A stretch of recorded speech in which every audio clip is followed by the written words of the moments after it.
Hello, my name is Gao and this is my Bali 2016 video story. This is my second time outside the country. This time I really wanted to immerse myself in an environment drastically different from here in London where I studied abroad last fall semester. I wanted to see more than just the stereotypical paradise view of Bali that many tourists are attracted to. I was interested in seeing the realities of Balinese people, their culture and lifestyles. I also wanted to explore the meaning of happiness outside of a first world country. Simply, how do others define happiness? Hello, we made it to Bali, Indonesia.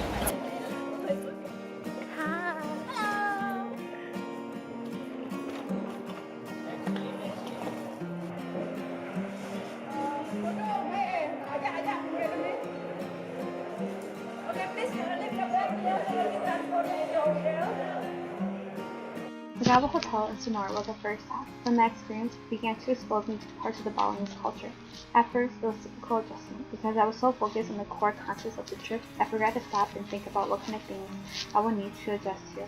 I remember feeling comfortable for the first couple of days, especially because one of our first impressions of Bali was how prevalent scams were. Despite that, Sonora showed a glimpse of what was yet to come. This is a picture of my host family and I. I learned that my bapak is a mechanical engineer teacher at a vocational school, and my ibu owns a small shop. My adik laki-laki, my brother, is finishing his first year of grade school. My cousin Putu lives with my host parents so she can attend school in class in time. My family generously gave me a room to use in their compound and brought me breakfast and dinner to my room every day. During my homestay experience, I learned to quickly adapt to my environment. I managed to sleep without a blanket, become dependent on the fan, bathe in cold water, live with geckos and insects, and walk home with wild dogs fouling and barking at Mary and I. At the beginning of this trip, I never thought I could find comfort in such a drastically different living condition. However, at the end of the trip, I can say that I felt a great sense of home and belonging within my homestay and camptown area.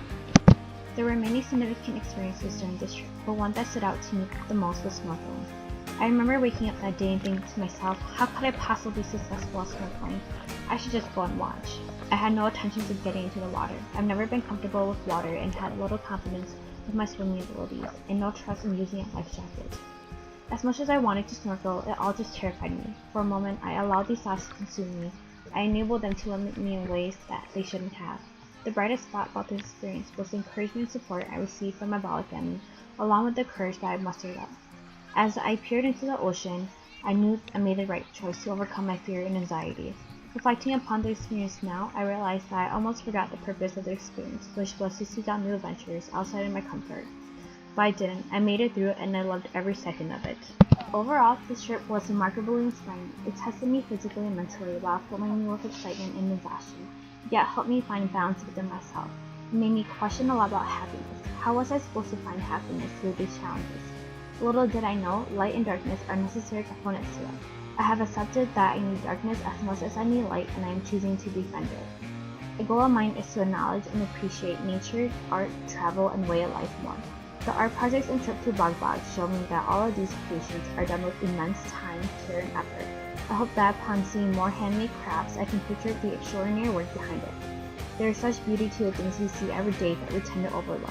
For me, peace and harmony overflows me when I take the time to stop and appreciate these things.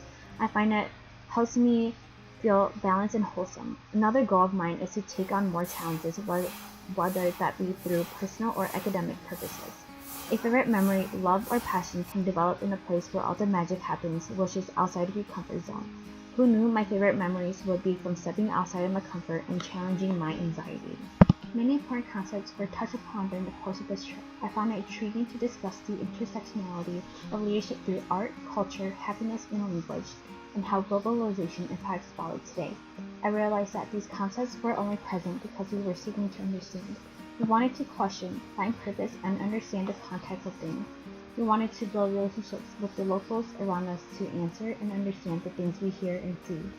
I believe that within the time we were allowed, we did that and so much more. I'm grateful that I was able to experience many new things on this trip, such as visiting Blue Ari's village, playing gamelan, doing the flirtation dance, working the rice fields, praying at temples, and learning Bahasa Indonesia. These activities have done its purpose in helping me become culturally aware of Bali and guiding me deeper into the intercultural stages of acceptance and adaptation. As Pai Beauty says, experience is not what happens to you, but what you do with it. These learning experiences in Bali have been very practical, and I can only foresee that these experiences will guide me through journeys I have yet to embark on. The best part of this trip was doing it with an amazing group of people. I am thankful to have experienced this trip with my Bali family and sit staff. Through this trip, I have found comfort and peace in my surroundings, learned to accept things as they are, become more fluid, relaxed, calm, and patient. Terima kasih and Sampai Jumpa, Bali.